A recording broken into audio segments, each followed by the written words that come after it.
यत्कृपातमहं वन्दे परमानन्दमाधवम् श्रीमन्मदनगोपालं वृन्दारं पुरन्दरं श्रीगोविन्दं प्रपद्येऽहं दीनानुग्रहकारकम् वन्दे मुकुन्दमरविन्दजलायताक्षम् कुन्देन्दुशङ्खदशनम् शिशुगोपवेशम् इन्द्रादिदेवगणवन्दितपादपीठम् वृन्दावनायमहं वसुदेवसूनम् नवजलधरवर्णं चम्पकोद्भासिकरणम् विकसितनलिनास्यं विस्फुरन्मन्दहास्यं कनकरुचिदुकूलं चारुबर्हावचूलं कमपि निखिलसारं नौमि गोपीकुमारम् वंशीविभूषितकरान्नवनीरदाभात् पीताम्बरादनुनबिम्बफलाधरोष्ठात् पूर्णेन्दुसुन्दरमुखादरविन्दनेत्रात् कृष्णात् परं किमपि तत्त्वमहं न जाने ध्यानाभ्यासवशीकृतेन मनसा तन्निर्गुणं निष्क्रियम् ज्योति किंचन योगिनो यदि परम पश्यन्ति पश्यन्तु ते अस्माकं तु तदेव लोचन चमत्काराय भूयाचरम् कालिन्दी पुलिनेषु यत्किमपि तन् नीलं महो धावति श्री राममय सब जग जानी करऊं प्रणाम जोरि जुगपानी। भगवान क्या है, इसका उत्तर भगवान दे सकते हैं। बाकी जितने भी उत्तर हैं वो सब महापुरुषों की साधना के अनुभवों के उत्तर हैं। जिसने जैसा देखा, जिस मार्ग से जो गया, उसने अपने मार्ग का वर्णन किया और सभी सत्य है। गंगा हरिद्वार में कोई दक्षिण से आया, कोई पूर्व से आया, कोई पश्चिम से, कोई उत्तर से, तो सबके मार्ग के अनुभव विभिन्न होंगे। मार्ग के दृश्यों के वर्णन भिन्न होंगे। मार्ग में क्या क्या, कहाँ पर कौन कौन सी वस्तु दिख पड़ी, ये सब विभिन्न होंगी। खान पान का भी प्रभेद होगा। हरिद्वार में आने पर हर की पैड़ी एक मिल जाएगी। तो इसके पहले ऐसा कहते हैं कि भाई वो इस प्रकार की वस्तु है अनिर्वचनीय, इस प्रकार की वस्तु है अचिंत्य, कि जिसका वर्णन नहीं हो सकता, जो हमारे इस चित्त के द्वारा, इस बुद्धि के द्वारा, इस मन के द्वारा पूरी जानी जा नहीं सकती। ये तो वाचा निवर्तन्ते अप्राप्य मनसा सह। तो इसलिए जिसका वर्णन हो नहीं सकता उसका तो हो नहीं सकता, और जिसका हो सकता है उसके विभिन्न अनुभव विभिन्न प्रकार के हो सकते हैं। इसलिए सभी ठीक हैं, किसका कौन विरोध करे। भगवान को ये कहें कि भगवान केवल सगुण हैं, तब भी हमारी बुद्धि की परिधि में आ गए। सीमा में अगर हम कहें कि भगवान केवल निर्गुण ही हैं, तो सगुण कौन है। अगर हम कहें कि दोनों नहीं हैं, तो भाई तीसरे क्या है तुम बताओ।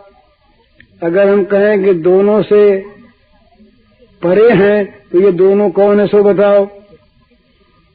तो वो दोनों हैं, दोनों से परे हैं, दोनों के भीतर हैं, दोनों के बाहर हैं।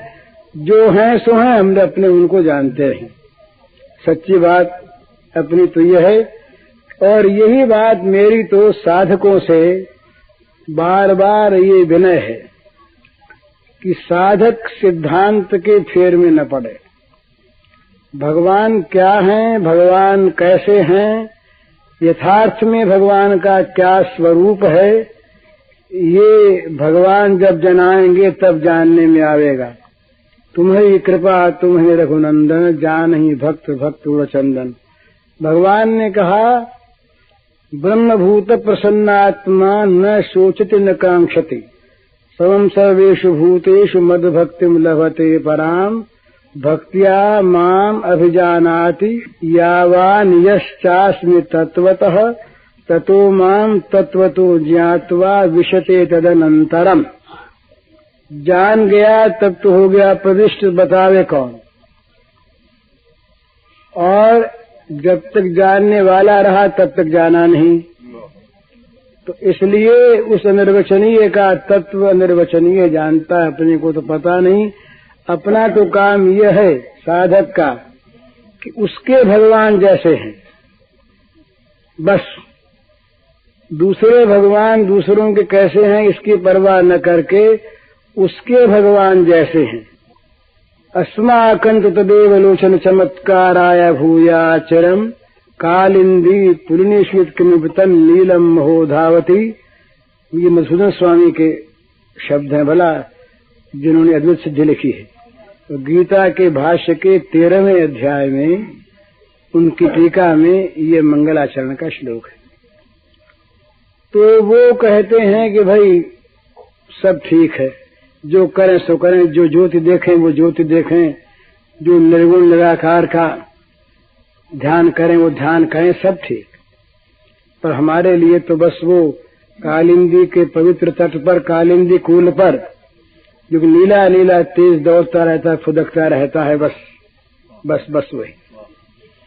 तो और को समझे सो समझे, हमको इतनी समझ भली, ठाकुर नंद किशोर हमारे, ठकुरायन वृषभानु लली। बस इसके परे जो कुछ है वो है। तो प्रत्येक साधक का ये कर्तव्य है कि वो सिद्धांत को लेकर लड़े नहीं। कभी नक्शा सामने रख ले, मैप सामने रख ले, बॉम्बे का, मद्रास का, सिलोन का, वहाँ का, और कौन बोले बम्बे में कालबादाबी रूट कहाँ है देखो। अब लड़ने लगे, ये बम्बई कभी गए ही नहीं, देखा ही, तो पूरा ज्ञान नक्शे से होगा नहीं, अंदाज होगा, संकेत होगा। बम्बई चले जाओ तब पता लग जाएगा कालवा देवी कहाँ है। तो जाना शुरू करो, जाओ, तब पता लगेगा। और नक्शे को लेकर लगे लड़ने तो लड़ाई बढ़ जाएगी, नक्शा बदलेगा नहीं और यहाँ का नक्शा बदल जाएगा। विवाद विवाद हो गया, लड़ाई शुरू हुई, नक्शा बदल जाएगा, यहाँ का अशांत हो जाएंगे हम। इसलिए साधक के लिए ये सब या तो आचार्यों की चीज है या लड़वैयों की चीज है, या विद्वानों का ये विनोद है। विद्वानों का बड़ा विनोद होता है, वो तो बस उनका यही बड़ा रस का विषय होता है। साधकों के लिए ये कर्तव्य, ये काम की चीज नहीं। वो तो उनके जैसे राम, वो राम चाहे कैसे ही हो। एक बार किसी ने तुलसीदास जी से कहा कि भाई तुम जिस राम को भजते हो वो तो 12 कला अवतार है, 12 कला है, तो श्री कृष्ण 16 कला है। तो तुलसीदास जी हंसे, उन्होंने कहा 12 कला है, तब तो आपने बहुत बड़ा बता दिया। अब 16 कला वाले की बात ही नहीं छेड़ते, ये उसका उत्तर ही नहीं है। बोले 12 कला वाले अब भगवान अवतार नहीं है, हम तो उनको राजकुमार मान के भजते थे, और 12 कला अवतार तो और अच्छा। अब 16 कला वाले की बात ये नहीं करते। 16 कला वाला हो चाहे 1000 कला वाला हो, उससे मतलब नहीं है। यहाँ तो 12 कला ज्यादा बता दिए। तो इस प्रकार से वो कोई कुछ भी कहे, अपना इष्ट जैसा है, जो कुछ है बस वही सर्वोत्तम, उसको मान कर आदमी उस लक्ष्य को सामने रखकर चलता रहेगा तो भगवान उसको प्राप्त हो जाएंगे। और प्राप्त होने पर पता लगेगा कि वो कैसे हैं, क्या अपने आप। भाई जब तक रंग महल में जा करके और श्याम सुंदर की झांकी पूरी नहीं देख लेते, तब तो क्या पता लगेगा कि वो कैसे तुम ऊपर की पोशाक को देखते हो। कभी पोशाक राजा की होती है, कभी उन्हीं की पोशाक और हो जाती है, और पोशाक के साथ साथ उनका रूप बदलता है और उनके काम बदलते हैं। सर गुरुदास बनर्जी है तो हाई कोर्ट के जज थे, बहुत बड़े विद्वान। शिवरात्रि का दिन तो गंगा नहाने जाया करते थे, वो बूढ़े ब्राह्मण थे। तो गंगा नहाने जाए, वहां जज थोड़ी जाता है, जज तो हाई कोर्ट में जाता है, हाई कोर्ट जज थे। वहां तो ब्राह्मण देवता सभक्ति गंगा में अवगाहन करने जाते हैं, तो वो लोटा हाथ में लिए और वो पीताम्बरी पहले राम नामी ओढ़े, और गुरुदास बनर्जी नहा करके लौट रहे थे। वो त्रिपुंड लगाए तो एक बुढ़िया ब्राह्मण ने देखा कि पंडित जी महाराज गंगा नहा करके आ रहे हैं, शिवरात्रि है तो मंदिर पास ही है, तो पंडित जी पूजा करवा दें।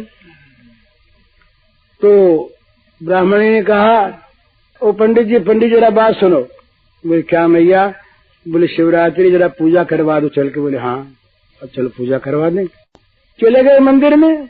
मंदिर में जाके ब्राह्मण है, अब वो इस समय ब्राह्मण है, वो पूजा करवा दी खूब मजे में। पूजा करवा दी, जब उसने 2 पैसे दिए तब गुरुदास जी ने कह दिया, मैया मेरे पास तुम्हारे आशीर्वाद से बहुत पैसे हैं, पैसा ले लूंगा मैं, पर मेरे पास बहुत पैसे हैं। तो कहा तू क्या करता है? बुढ़िया ने कहा तू क्या करता है? तो कहा मैया मैं तो हाई कोर्ट में नौकर हूँ। हाकिम है तू? बोले अरे तुझरा नाम क्या है? बोले गुरुदास। अरे गुरुदास तू ही है वो हाकिम कोर्ट वाला? डर गई। अरे बोले गुरुदास बाबू। बोले नहीं मैया मैं पंडित ब्राह्मण हूँ, गुरुदास जज नहीं हूँ मैं, समझे? तो इसी प्रकार से भगवान के अनेक रूप हैं। वो धनुर्धर भी हैं, वो वनवेशधारी भी हैं, वो दूल्हा भी हैं, वो राजा भी हैं, वो वृंदावन के छैल भी हैं, और वो कुरुक्षेत्र के सारथी भी हैं, और वो महाकाल भी हैं। इसलिए वो जैसे जो कुछ है ये सब बता देंगे। फिर आपको जब आप उनके साथ घुल मिल जाएंगे तब वो कह देंगे कि देखो वहाँ जो हम ब्राह्मण बने थे वो भी गुरुदास, और ये जो हाईकोर्ट में जज हैं ये भी गुरुदास।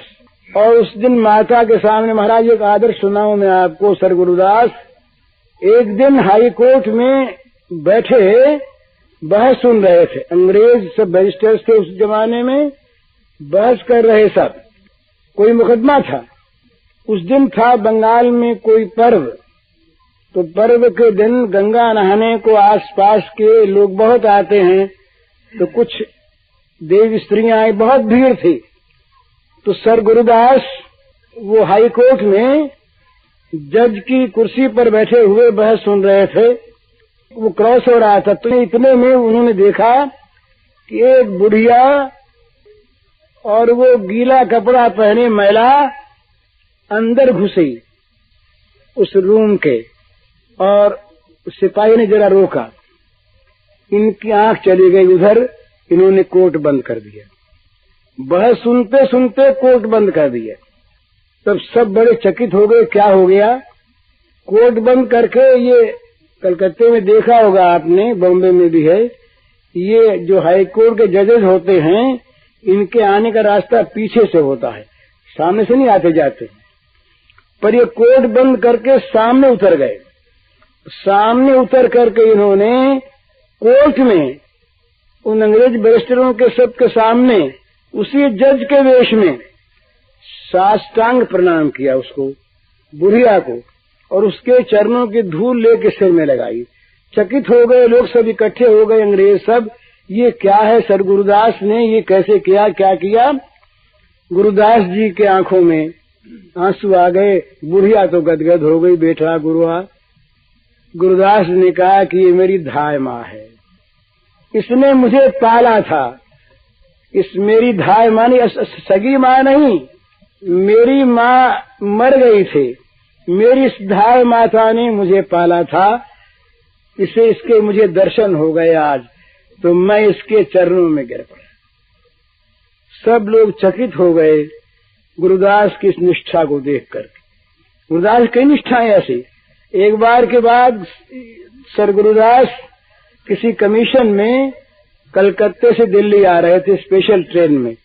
लॉर्ड कर्जन उसमें थे। लॉर्ड कर्जन उस समय ये कलकत्ते में रहा करते थे, वायसराय लोग। लॉर्ड कर्जन थे उसी ट्रेन में। तो रास्ते में सर गुरुदास से बातें हो रही थी। तो प्रयाग के कुछ उधर पहुंचे तो सर गुरुदास से पूछा लॉर्ड कर्जन ने कि आपने खाया कि नहीं। अभी आज के जमाने की बात हो तो समझें कि ये सर गुरुदास तो अभी दकियानूसी ही हैं। गुरुदास ने कहा खाता कैसे, मैंने स्नान नहीं किया अभी। तो कहा तो फिर, बोले कहीं स्नान करने की सुविधा होगी, स्नान करेंगे, बनाएंगे, भगवान के भोग लगेगा तब खाएंगे। तो कर्जन ने कहा कि आपके पुत्र ने खाया। सर गुरुदास के पुत्र साथ थे। तो उन्होंने कहा कि ये पूछने कौन सी बात है, मैं नहीं खाता तो मेरा बेटा कैसे खाता। उस जमाने की चीज है। कर्जन ने उसी समय ये आज्ञा दे दी कि इलाहाबाद में जब गाड़ी ठहरे और जब तक सर गुरुदास खा पी के न लौट आवे तब तक ट्रेन वहीं रहे। टाइम बदल दी गई, जितनी टाइम लगे। सर गुरुदास उतरे, सर गुरुदास त्रिवेणी पर गए, स्नान किया, बाप बेटों ने हंडिया मंगाई, उसमें उनके भात बने, भगवान के भोग लगा, गुरुदास ने और लड़के ने खाया, तब वो लौट करके आए। कर्जन इस पर एक नोट लिखा था। कर्जन ने इस पर एक नोट लिखा था कि ये मैंने सर गुरुदास की निष्ठा देखी। हंसी नहीं की कर्जन ने, निष्ठा की चीज है। लेकिन वो सर गुरुदास में कह रहा था दूसरी बात।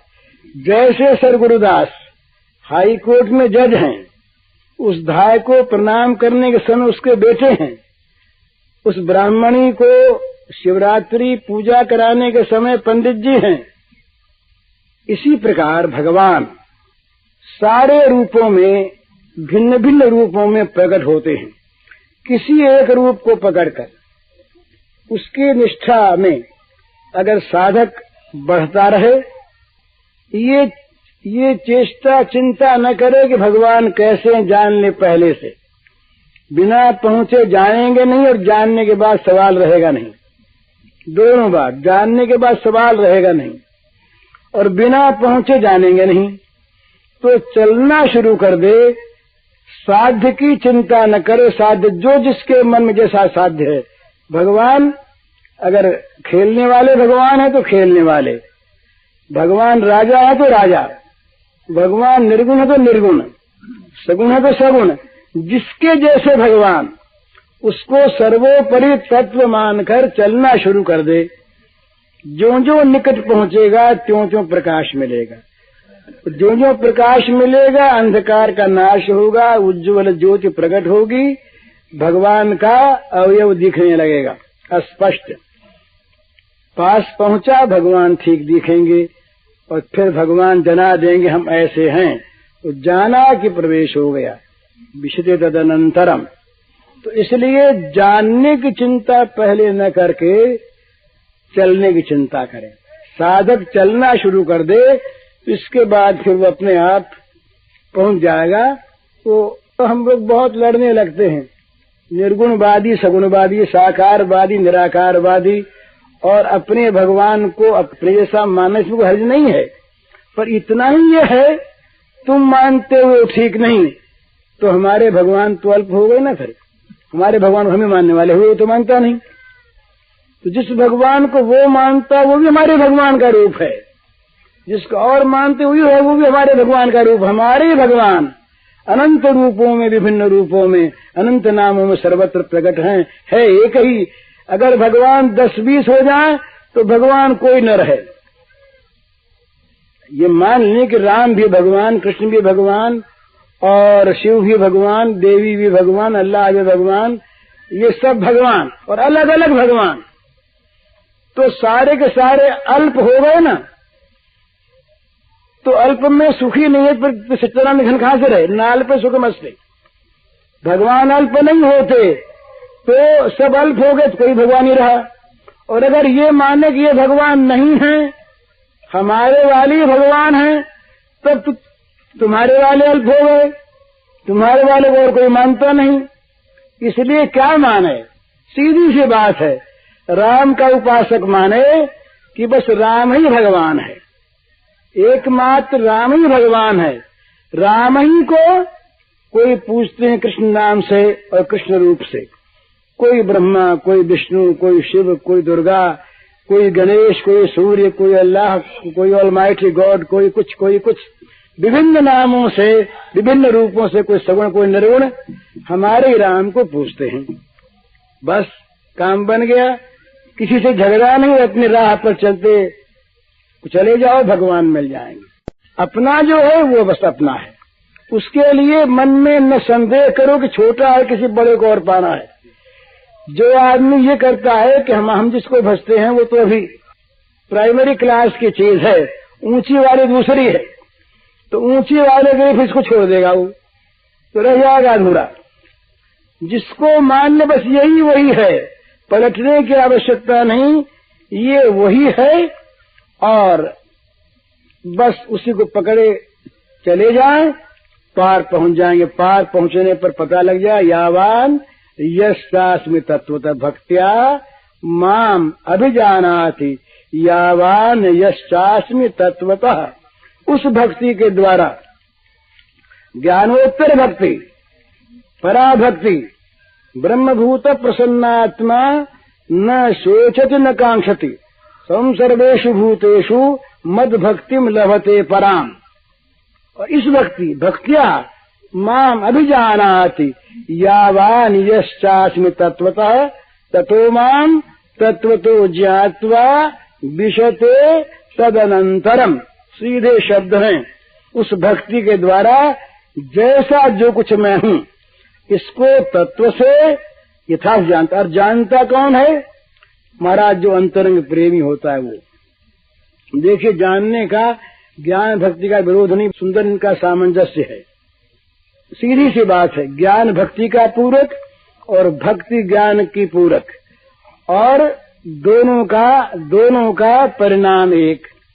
जैसे आपसे मेरी अगर कुछ भी जानकारी नहीं है, मेरा परिचय आपसे कुछ है ही नहीं, तो आपके प्रति मेरा प्रेम होगा ही नहीं। किसी प्रकार का कोई परिचय, कुछ जानकारी होनी चाहिए, आप अमुक हैं, ऐसे गुण वाले हैं, ऐसे नाम वाले हैं, कुछ न कुछ परिचय हो, ज्ञान हो, तो ज्ञान होने पर आप में प्रेम होगा। और जब वो प्रेम अंतरंगता ला देगा, प्रेम दोनों हृदयों को उन्मुक्त कर देगा। ज्ञान से हृदय नहीं उन्मुक्त होता, भला ये बहुत ध्यान रखने की चीज है। ज्ञान से हृदय नहीं उन्मुक्त होता, ज्ञान से केवल जाना जाता है, पर हृदय में क्या है ये हृदय खुलता नहीं, ये खुलता है प्रेम से। तो जहाँ प्रेम बढ़ा, अत्यंत अंतरंगता आई, तो अंतरंगता आने पर क्या होगा? फिर दिल की बात आप खोल देंगे।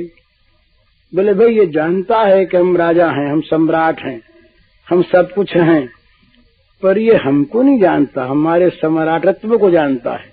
और जब घुल मिल जाएंगे, अंतरंगता आ जाएगी, अंतर में प्रवेश करने का। संजय ने कहा धृतराष्ट्र से कि मैं राजन उस महल में जाके आया हूँ जिस महल में नहीं जा सकते प्रद्युम्न, नहीं जा सकते ये अभिमन्यु, उस महल में मैं जाके आया। इतना मेरा वहाँ प्रवेश है, इतना मैं अंतरंग हूँ। तो अंतरंग अगर अंतरंगता न होती तो भगवान कृष्ण और अर्जुन के उस प्रकार के पोज को, बैठने के क्या संजय देख पाते? वहाँ प्रवेश ही नहीं है। तो जब अंतरंगता होती है तब प्रवेश होता है अंतर में, और तब अंतर के बाद जो असली होती है वो सामने आती है, ऊपरी बात छिप जाती है। तो अंदर का ज्ञान जो है, यावान यश्चास्मि तत्वतः, ये नहीं हुआ पहले, ये तो हुआ मद भक्तिम लभते पराम, और भक्त्या माम अभिजानाति, उस भक्ति के द्वारा, उस प्रेम के द्वारा ज्ञान हुआ तत्व से। तो आज पुराण में श्लोक आता है बड़ा सुंदर कि भाई भगवान को किसने जाना। अत्युक्ति की बात नहीं है, ये सिद्धांत है प्रेम राज्य का। भगवान ने कहा अर्जुन से, मन महात्म्यम मत सपर्याम मत श्रद्धाम मन मनोगतम जानन्ति गोपिका पार्थ नान्ये जानन्ति तत्वतः। तत्वतः यह शब्द है, तत्वतः वहाँ है, भक्त्या माम अभिजानाति यावान यश्चास्मि तत्वतः। तो तत्वतः कौन जानता है? जो अंतरंग है, जिसके सामने भगवान का हृदय उन्मुक्त है। माने बड़ी भारी ऊंचे सिद्धांत की बात और बहुत बड़ी ऊंचे तत्व की बात कही जा सकती है, पर दिल की बात ये सब जगह नहीं कहा जा सकती। ये गीता में देखिए, गीता में भगवान ने बड़ी भारी ज्ञान की बात कह दी, और ज्ञान की बात कह दी है। उन्होंने स्वयं कहा कि मैंने तुम्हें ज्ञान की बात कह दी। गुह्या गुह्यतर मया इति ते ज्ञानमाख्यातम गुह्यात् गुह्यतर मया विमृशित शेषेण तथा कुरु।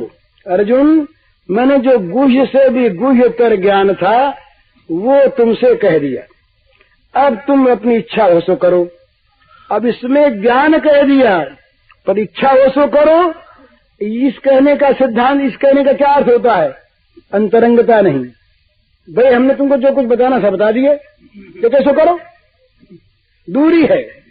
अर्जुन कांप गया। अर्जुन ने कहा, राम राम, इन्होंने कैसे कह दिया जैसे सो करो। शिष्यस्तेम साधिमाम त्वाम प्रपन्नम, मैं कह चुका था मैं आपको शरण आ गया, आपका शिष्य हूँ, रास्ता बताओ, और आप कहते हैं जैसे सो करो। रो उठा अर्जुन। भगवान द्रवित हो गए। भगवान ने कहा, नहीं नहीं नहीं भैया, नहीं। सर्वगुह्यतमं भूय शृणु मे परमं वच इष्टोऽसि मे दृढ़मिति ततो वक्ष्यामि ते हितम्। है मन्मना भव मद्भक्तो मदीया जीव माम नमस्कुरु मामे सत्यं ते प्रतिजाने प्रियोऽसि मे सर्वधर्मान् परित्यज्य मामेकं परमं शरणं भज अहं त्वा सर्वपापेभ्यो मोक्षयिष्यामि मा शुच। इदं ते ना तपस्काय ना भक्ताय कदाचन न वाचम न च माम युवसूयति। ध्यान दीजिए, भगवान ने कहा, नहीं नहीं अर्जुन, डरो मत, तुम मेरे प्यारे हो, इष्टोसी में दृढ़मिति, तुम मेरे दृढ़ प्रिय हो, मेरे इष्ट हो, इसलिए तुम्हारे हित के लिए मैं तुम्हें वो बात कहता हूँ। फिर से एक बार संकेत से कही पहले, फिर से कहता हूँ, कौन सी बात? जो सर्वगुह्यतम है और परमम वचः, मेरे जो परम श्रेष्ठ वचन हैं वो तुमसे कहता हूँ। क्या कहा भगवान ने? मुझ में मन लगाओ, मेरी पूजा करो, मुझको नमस्कार करो, सब धर्मों को छोड़ दो, मेरे एक की शरण में आ जाओ। भला कोई भी भला आदमी सभा में बैठकर ज्ञान की चर्चा करता हुआ ये कह सकता है क्या? लोग चट से कह देंगे कि देखो देखो इसका काम, ज्ञानवान की बात कह कहा करके अंत में इसने कहा क्या मेरी पूजा करो। मैं यहाँ कहूँ आप लोगों से, जरा सोचिए कि आप लोग सब चीजों को छोड़ छाड़ दो और मेरी पूजा करो, मुझे नमस्कार करो, मुझ में मन लगाओ, हैं, मेरे भक्त बन जाओ, सब धर्म को छोड़ छाड़ दो। क्या है, मैं कहूँ सो करो, तो लोग क्या समझेंगे? जो अत्यंत अंतरंग है वो भी समझेंगे कि देखो भाई ऐसी बात अगर हो भी तो कहनी नहीं चाहिए। ये बड़ी बुरी अपने मुंह से और सब धर्मों को छोड़कर अपनी शरण में आने की बात, ये भले आदमियों की बात नहीं। पर सर्वगुह्यतमम, ये सर्वगुह्यतमम, सारे एक होता है गुह्य गुह्यतर गुह्यतम सर्वगुह्यतम। तो सारी छिपी हुई चीजों में जो छिपी हुई, उनमें भी छिपी हुई चीज ये कब खुलती है? जब इष्टोसी में दृढ़मिति, जब कोई प्यारा मिलता है, जिसके सामने कहने में संकोच नहीं होता, जिसके सामने कहने में मन में ऐसा नहीं होता कि कोई दूसरा अर्थ लगा लेगा। वहाँ मन की अंदर की बात, दिल की बात खुलती है। तो गोपी उसके लिए अर्जुन से कहा भगवान ने कि अर्जुन ने पूछा महाराज कोई आपके मन की बात भी जानता है और आपकी पूजा, आपकी श्रद्धा, आपकी सेवा कैसे होती है, कोई जानने वाला है भी बताइए ना। अर्जुन पूछता है। तो भगवान ने कहा मन महात्म्यम मत सपर्याम मत श्रद्धाम मन मनोगतम। अर्जुन मेरी महिमा, मेरी सेवा, मेरी श्रद्धा और मेरे मन की बात केवल गोपिका जानती है तत्व से, और कोई जानता ही नहीं। नानी जानती, और कोई नहीं जानता। तत्व जानते हैं पर तत्व से नहीं जानते। तत्व से जानना होता कब? जब अंतरंगता आती है, जब गोपियों की भांति सर्व समर्पण हो जाता है, जब अपने सुख के लिए किसी वस्तु की कोई चाह या परवाह रहती नहीं, भोग मोक्ष दोनों की इच्छा का परित्याग करके जब साधक, जब प्रेमी अपने आप को भगवत इच्छा में मिला देता है, उनके सुख में ही अपना सारा सर्वस्व होम कर सुखी हो जाता है, तब भगवान की इच्छा उसके सामने, भगवान के मन की बात उसके सामने मूर्तिमान हो जाती है। भगवान की सेवा कैसे करनी चाहिए? जहाँ संकोची सेवा होती है ना महाराज, बहुत जगह सेवा कराने वाले भी संकोची सेवा, बोले भाई ये दाल बन तो गई ऐसी ही, अब अपने रुचि के अनुकूल तो नहीं है, पर कैसे कहें, इन्होंने बना दी और अब अगर हम नहीं खाएंगे इनको दुख होगा। ये तो बहुत भले आदमियों की बात, पर वो संकोच में पड़ जाते हैं। पर जहाँ संकोच नहीं है, बिल्कुल हृदय खुला, वहाँ कह देंगे भाई तुम्हारी चीज अच्छी नहीं बनी, ये अच्छी नहीं बनी, इसमें ऐसी चीज और बना, हमारे लायक नहीं है। पर ये सभ्यता में नहीं कही जाएगी, संकोच में नहीं कही जाएगी, मान संभ्रम में नहीं कही जाएगी, और परायापन में तो कही नहीं जाएगी। या तो कोई असभ्य होगा वो कहेगा, या नालायक होगा वो कहेगा, और या जो अंतरंगता होगी वो अपने आप से अपने आप कहेगा, उसमें कोई आपत्ति नहीं। तो मन में क्या है, सेवा वास्तविक क्या है, भगवान क्या चाहते हैं? भगवान हमारी दी हुई हर एक सेवा स्वीकार करते हैं, स्वीकार करते हैं। ये भगवान की महत्ता है। भगवान हमारी दी हुई चीज ले लेते हैं, पर वो चाहते क्या असल में, ये हम नहीं जानते, नहीं जाना महाराज। कल हमने सुनाया था आपको, भीष्म के तकिए के बाद समझे नहीं बड़े बड़े वीर लोग, तकिया चाहिए कहा भीष्म ने। अर्जुन समझा केवल कि ये बाण मार करके तकिया देने के बाद भीष्म कहते हैं, कोई समझा नहीं। तो सेवा, सेव क्या सेवा चाहता है, उसको किस सेवा से प्रसन्नता है, इस बात को कौन जानता है? जो सेव के मन की जानता है, जो सेव का अंतरंग होता है। श्रद्धा कैसी, श्रद्धा का बड़ा विकृत रूप होता है भला, और श्रद्धा का बड़ा सुंदर रूप होता है। श्रद्धा में ये जो कहते हैं ना, बड़ी सुंदर श्रद्धा की चीज व्याख्या है। श्रद्धा कभी आंख वाली नहीं होती। जहाँ कहते हैं कि अंधश्रद्धा मत करो और श्रद्धा करो, श्रद्धा आंख वाली नहीं होती। जहाँ आंख श्रद्धा में लग गई वहाँ श्रद्धा संदेहवती हो गई। पर श्रद्धा मूर्खता भी नहीं होती, श्रद्धा मूर्खता भी नहीं होती। जो श्रद्धा वास्तविक होती है वो अपने श्रद्धेय के स्वरूप को जना देती है। वो श्रद्धेय किस प्रकार का है, वो श्रद्धा अपने आप उसके रूप को सामने खोल देती है। श्रद्धा में अगर गड़बड़ी होती है, श्रद्धा में अगर किसी प्रकार का दोष होता है, कोई स्वार्थ होता है, तब श्रद्धा बिगड़ती है। नहीं तो श्रद्धा जो है वो दो काम करती है, तत्परता लाती है और इंद्रियों का संयम लाती है। श्रद्धा में दो चीज आती है साथ साथ। श्रद्धावान लभते ज्ञानम तत्परः संयते इंद्रियः ज्ञानम लब्ध्वा पराम शांति मचेना अधिगच्छति। भगवान ने कहा कि श्रद्धावान यदि है तो तत्परता आ जाएगी, और तत्परता अगर आ गई तो और विषयों से इंद्रियों का संहरण अपने आप हो जाएगा, इंद्रियों का संयम हो जाएगा, और जहाँ तीनों चीजें आई वहाँ जानकारी प्राप्त हो जाएगी, ज्ञान मिल जाएगा, और ज्ञान मिलते ही तुरंत शांति मिल जाएगी। ये भगवान के वचन। तो श्रद्धा में क्या चीज है, श्रद्धा में ठीक स्वरूप सामने मत श्रद्धाम। भगवान ने कहा मेरी श्रद्धा को, मेरी सपरिया को, सेवा को और मेरी महिमा को और मेरे मनोगत भावों को तत्व से कोई नहीं जानता गोपियों के सिवा। इसका अर्थ क्या है? अर्थ वही है अंतरंगता। एक प्रश्न था मेरे पास, एक प्रश्न था ये कि अंतरंग प्रेमियों का स्वरूप बताइए। तो ये अंतरंग प्रेमी का स्वरूप यही है।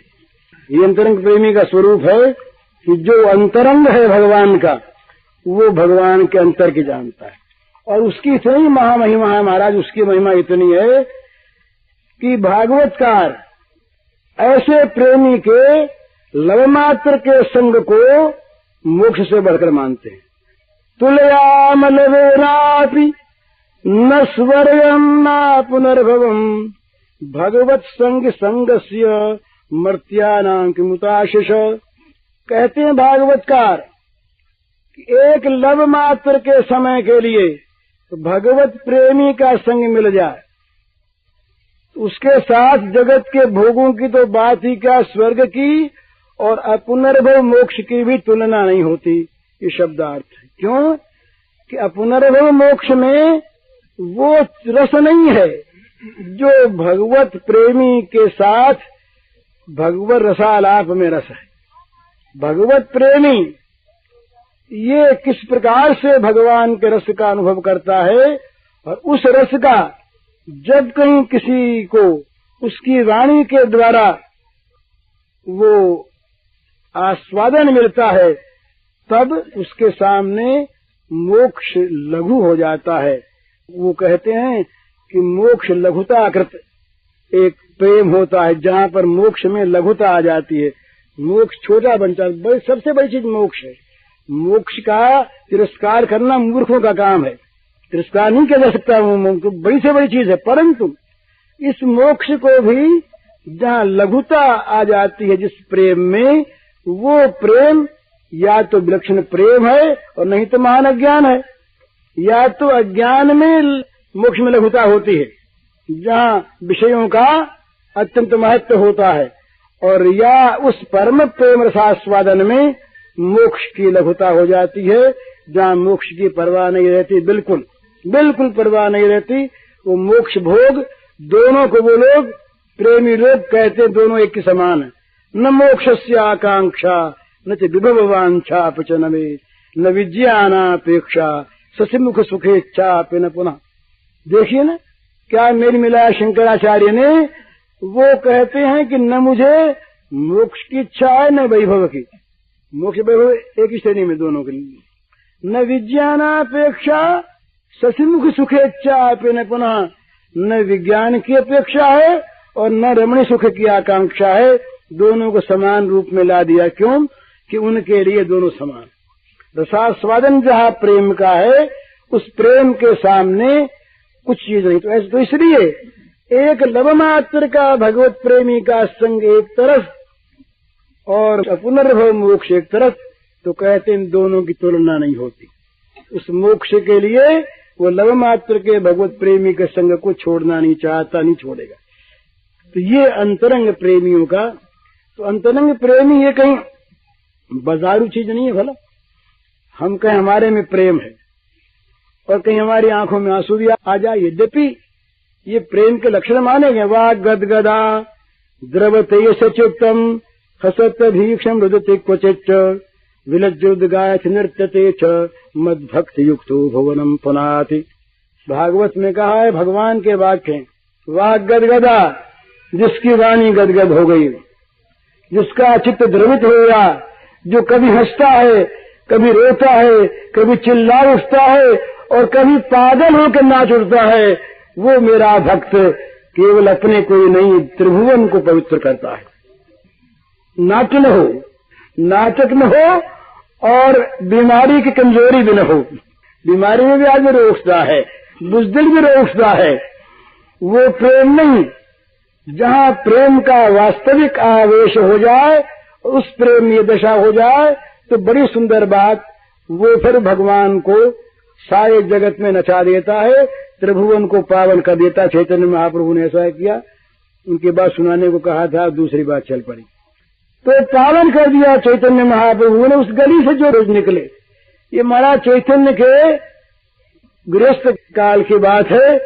बड़े बड़े पंडितों ने उनके मार्ग से आना बंद कर दिया। जिस रास्ते में, जिस जगह पर वो नृत्य किया करते थे, भगवान नाम संकीर्तन, उस मार्ग से पंडितों ने आना बंद कर दिया। इसलिए कि पंडित बेचारे ले जाने लगे। कोई पंडित उस मार्ग से निकला, बड़ा भारी शास्त्री, और कहीं उनके मधुर संकीर्तन की ध्वनि को सुनकर खड़ा हो गया, तो वो तो गया हमेशा के लिए। सारी पंडिताई भूल भाल कर उसे तो बाध्य होकर नाचना पड़ेगा वहां पर, चाहे कोई हो। तो पंडितों ने सोचा कि भाई उस रास्ते से मत जाया करो, वहां कोई बाधा वाधा लग जाती है, ऐसे जाते ही नाचना पड़ता है। तो इस प्रकार से जो सारे भुवन में पवित्र भगवत भाव को फैला करके जगत को नचा दे, वो प्रेमी और वो प्रेम, वो तो उसकी तुलना नहीं होती।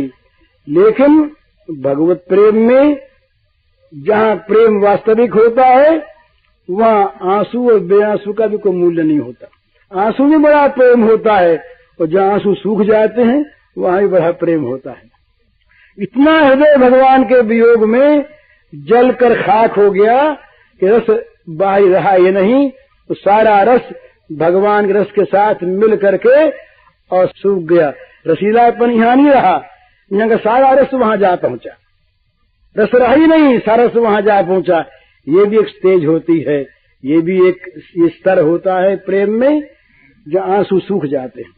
और ये भी एक स्तर होता है जहाँ आंसू की नदी बह जाती है। आंसू सलिल बहे पग थाके, सेत भये सित तारे, निषदिन बरसत नयन हमारे। सूरदास ने कहा कि निषदिन, रात दिन ये मेरी आंखें बरसती रहती हैं, सदा रहत पावस ऋतु हम पर, जबते श्याम सिधारे। जब से श्याम सुंदर गए, तब से हमारे नेत्रों में वर्षा ऋतु ही आ गई। आंसू की धारा निरंतर बह रही है, पैर थक गए हैं, और आंसुओं की धारा से धुल धुल कर ये काले तारे सफेद हुए चले जा रहे। तो ये आंसू की धारा भी प्रेम की चीज, और आंसू सूख जाना भी प्रेम की चीज। परंतु उसमें एक बात है, केवल वो एक बात क्या है, बस अपने प्रेमास्पद भगवान के सुख के अतिरिक्त जीवन में और कोई वस्तु रही ही नहीं। ये अंतरंगी प्रेमी का जीवन है। वो किसी कहने नहीं जाता, प्रेम का ढेवा नहीं पीटता। कहीं कहीं अगर प्रकाशते क्वापि पात्रे, कभी स्थिति ऐसी आ जाए, कहीं प्रकट हो जाए, वो दूसरी बात है। पर प्रेमी आदमी ये दुनिया में कहता फिरे कि मैं प्रेमी, तो वो तो प्रेम का मखौल करता है। वो प्रेमी का वो तो कहना जानता नहीं, सुनना जानता नहीं, और कभी कहना आ जाए तो उसे पता भी नहीं। अब तो प्रकट भई जग जानी, सूरदास ने गाया गोपी की भाषा में, अब तो प्रकट भई जग जानी, वाह मोहन सो प्रीति निरंतर क्यों निभेगी छानी। ये भी एक स्टेज है जहाँ प्रीति का प्राकट्य हो गया।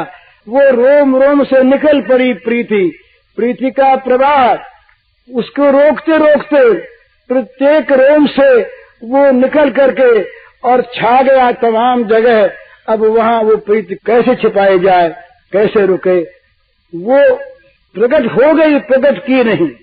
प्रेम प्रकट होता नहीं, प्रेम प्रकट किया नहीं जाता, कहीं हो जाता है आंसू बनकर, आंसू सूख कर। प्रेम प्रकट हो जाता है, कहीं कहीं बिल्कुल मौन बना देता है, और कहीं प्रेम बिल्कुल बाचाल बना देता है। कहीं प्रेम घर से निकाल देता है, निकलवा देता है। प्रेमी कहीं भीख मांगने को चला जाता है, और कहीं प्रेमी मान करके बैठ जाता है, स्वयं श्याम सुंदर आके उसे खिलाते हैं। तो प्रेम की ये अनोखी चीजें हैं, परंतु प्रेम विज्ञापन की वस्तु नहीं है। प्रेम प्रचार की, ये प्रेम प्रचार की वस्तु नहीं है। इसमें किसी प्रकार का दिखावा नहीं है, बाह्य प्रदर्शन नहीं है।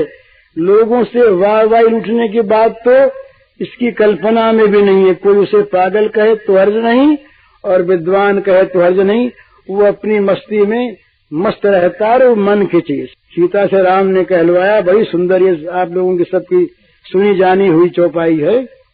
तत्व प्रेम कर मम यरु तोरा, जानत प्रिया एक मन मोरा। तत्व प्रेम कर मम यरु तोरा, जानत प्रिया एक मन मोरा। सो मन रहत सदा तो ही पाही, जानहि प्रीति रीति यही माही। बस केवल एक चौपाई में सारे प्रेम का विज्ञान, सारा तत्व संकेत से कह दिया। भगवान ने कहलाया, सीते तेरे और मेरे प्रेम को जानता है केवल एक मेरा मन जानता है, और कोई जानता ही नहीं। जानता है एक मन मोरा, एक मेरा मन जानता है। तो जानता तो बताओ ना फिर वो कैसा है, बोले बताएं कैसे, वो मन हमारे पास है नहीं। सो मन रहत सदा तो ही पाही, जानहि प्रीति रीति यही माही। सीते वो मन जो तेरे और मेरे प्रेम के तत्व को जानने वाला एक ही है, वो मन रहता है तेरे पास, मेरे पास है नहीं। इतने में जान ले प्रेम क्या होता है। ये प्रेम की अंतरंगता है, प्रेम के अंतर। और एक बात है, प्रेम लेना जानता ही नहीं, प्रेम केवल देना जानता है। जहाँ लेन देन है, जहाँ व्यापार है, जहाँ व्यवसाय है, वहाँ प्रेम नहीं, वहाँ तो बनियापन है। बनियापन तो सेवा में नहीं रहता। प्रहलाद ने उलाहना दे दिया भगवान को, बोले क्या महाराज देने देने की बात करते हैं, जो ले लेता सेवा करके न सब भरते सब वही बने, वो सेवक नहीं, वो तो बनिया है। चीज तौल कर दिए, बदले में दाम ले लिए, सेवा की नौकरी ले ली। वो सेवक कहेगा, और जो मालिक थोड़ा बहुत दे करके सेवक को टकरा दे, वो मालिक ऐसा। आपका हमारा लेन देन नहीं, हम सेवक हैं, आप स्वामी हैं। तो जहाँ सेवक स्वामी में ये बात, वहाँ प्रेमी प्रेमास्पद में कहीं लेन देन रहता है। तो प्रेमी तो केवल देना जानता है, लेना जानता नहीं। और इसीलिए प्रेम का जादू है महाराज, विलक्षण चीज। एक ही ऐसा स्टेज है जहाँ भगवान मांगते हैं, भगवान सबको देते हैं। भगवान से ज्ञानी मोक्ष मांगता है, निष्काम कर्म अंतःकरण की शुद्धि और मोक्ष चाहता, निष्कामी होकर के भी। भक्त दर्शन चाहता है। सकामियों की तो बात है क्या, योगी अपने हृदय में ज्योति के प्रकाश पुंज को देखना चाहता है। परंतु ये प्रेमी ये तो कहता है लिए जाओ, हम तो तुम्हें देने के लिए प्रकट हुए हैं, लेने के लिए नहीं। ऐसा ही हठी रहता है प्रेमी। तो भगवान इसके पवित्र प्रेम के रसास्वादन के लिए भूखे बन जाते हैं, प्यासे बन जाते हैं, सकाम बन जाते हैं, लोभी बन जाते हैं। क्या क्या नहीं बन जाते, सब कुछ। आप्त काम, पूर्ण काम, नित्य काम, अकाम भगवान सकाम बन जाते हैं। और सकाम बन के चाहते हैं किसी प्रकार से। छोटे बच्चे रहे तब यशोदा मैया के स्तनपान के लिए इनकी भूख कभी मिटती नहीं। लड़ाई हो जाती महाराज। एक बार तो मैया से लड़ाई ऐसी हो गई कि मैया भाग गई और बिना दूध पिलाए इन्होंने सब गुस्से में आके मटके फटके सब फोड़ डाले, होठों को दांत से काटने लगे। इतना गुस्सा आया भगवान को। क्यों गुस्सा आया कि कामना हुई, वहां गुस्सा आता ही है। कामात क्रोध बुझाए थे, और कामना भगवान में हो गई इसलिए कि मैया का दूध है। मैया दूध पिलाती है, लेना कुछ जानते नहीं। तो मैया के दूध में वो स्वाद आ गया कि उसके लिए भगवान तरस गए। भगवान पीने के लिए व्याकुल हो गए, आकुल हो गए, और सकाम के साथ खेलने को आतुर। सारे जगत, सारा जगत जिनका खेल है, ये दिन भर कौन खेल रहा है यहाँ पर? सारा जगत जिनका खेल, सारे जगत के पदार्थ जिनके क्रीड़ा कौतुक क्रीड़क, जिनका काम ही खेलना, लोकवत लीला कैवल्यम, जिनका काम केवल खेलना, वो खेलने के लिए सखाओं को मनाते, खुशामद करते, भैया अब नहीं करेंगे ऐसा, अब तुम खेलो ना हमारे साथ, हमसे बड़ी गलती हो गई, अब तुम खेलो।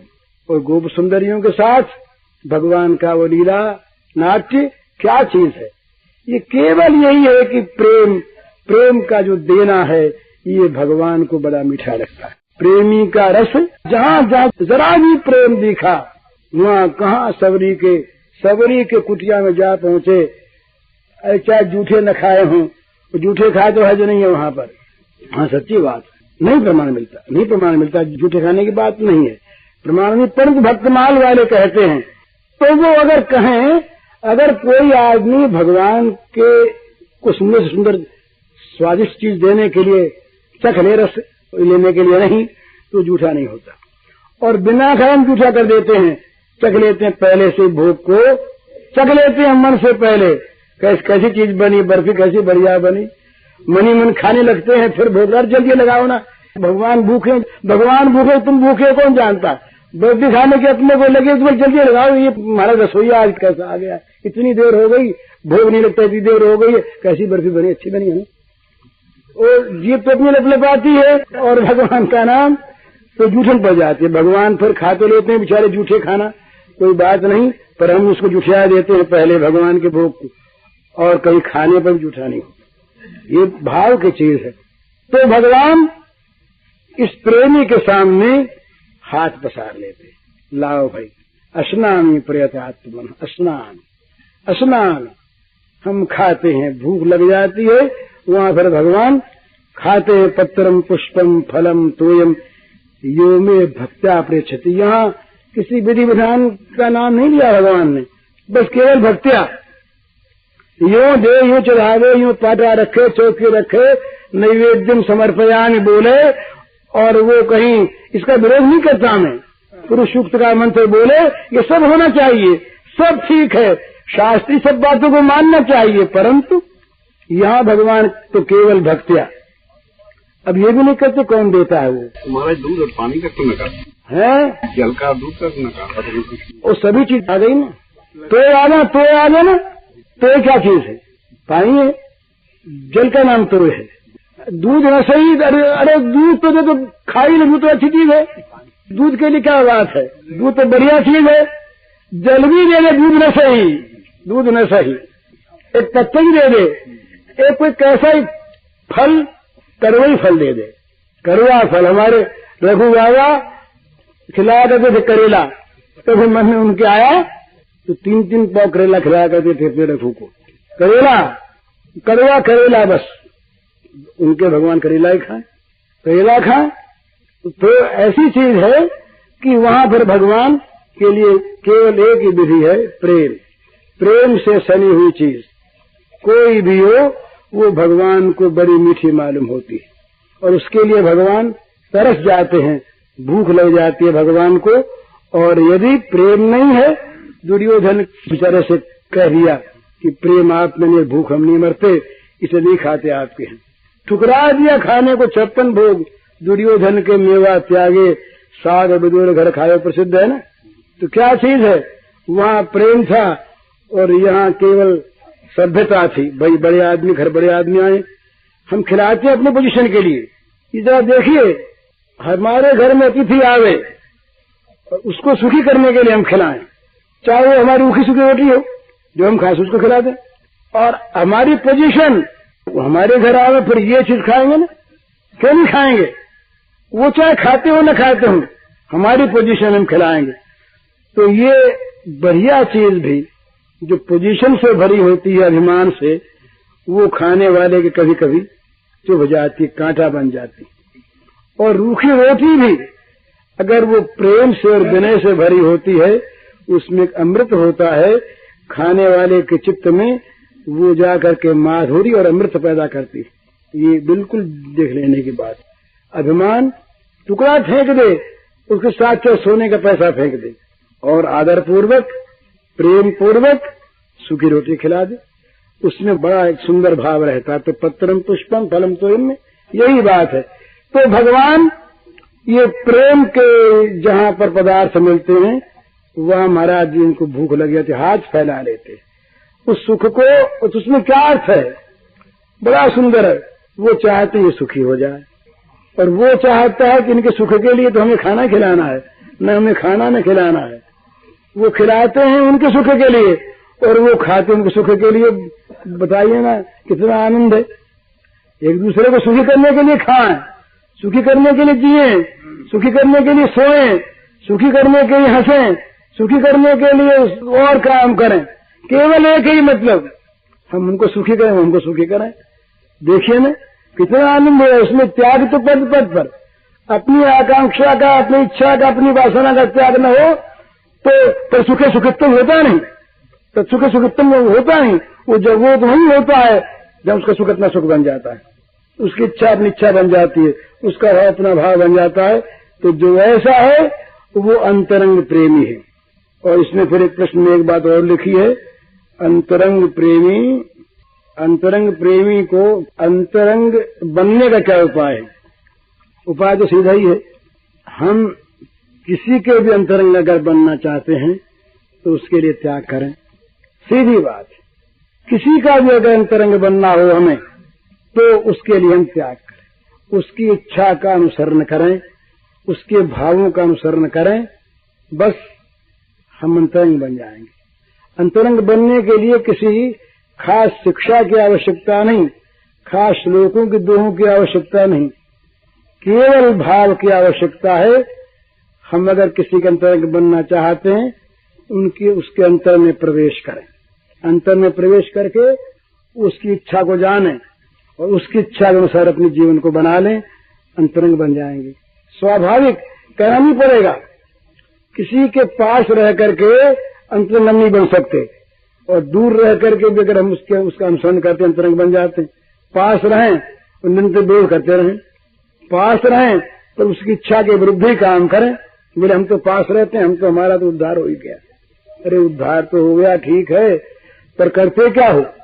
ठीक नहीं। उसकी इच्छा का अनुसरण, उसके मन का अनुसरण, उसका तो फिर क्या होता है, भगवान फिर चाहते हैं कि भाई इसका अनुसरण हम करें। एक निरपेक्षम मयम शांतम, ये क्या फिर अगला है, अनुब्रजाम्य नित्यम पूयोत्तम हृदय। भगवान ने कहा कि ऐसे प्रेमियों के पीछे पीछे मैं नित्य चलता हूँ। अनुब्रजाम्य हम अनुब्रजामि, ऐसे प्रेमियों के जो निरपेक्ष हैं, जो शांत हैं और जो अकिंचन हैं। अकिंचन ये भगवान का नाम है भला, भगवान का नाम है अकिंचन वित्त। नमो किंचन वित्ताय, कुंती ने प्रार्थना की इन शब्दों में, नमो किंचन वित्ताय। अकिंचन के वित्त तुम हो, जिसके पास कुछ अपना है उसके पास उसका अपना वित्त है। जो अकिंचन है, जिसके पास अपना कुछ नहीं, जो अपना सर्वस्व तुम्हारा बना चुका, उसके वित्त तुम बन गए। तो भगवान ने कहा ऐसा जो मेरा प्रेमी, उसके चरणों की धूल से अपने को पवित्र करने के लिए मैं उसके पीछे पीछे नित्य नित्य चलता हूँ। ये भगवान के वाक्य। अनुब्रजाम्य हम नित्यम ये तंघरेणुभिः अंघ्रिरेणुभिः, चरणों की धूल से अपने को पवित्र करने, कहीं मैं पीछे पीछे चलूं, उसके चरणों की धूल उड़े और उड़ के मुझ पे पड़ जाए तो मैं पवित्र हो जाऊं। ये क्या बात है? ये पवित्र होने के बाद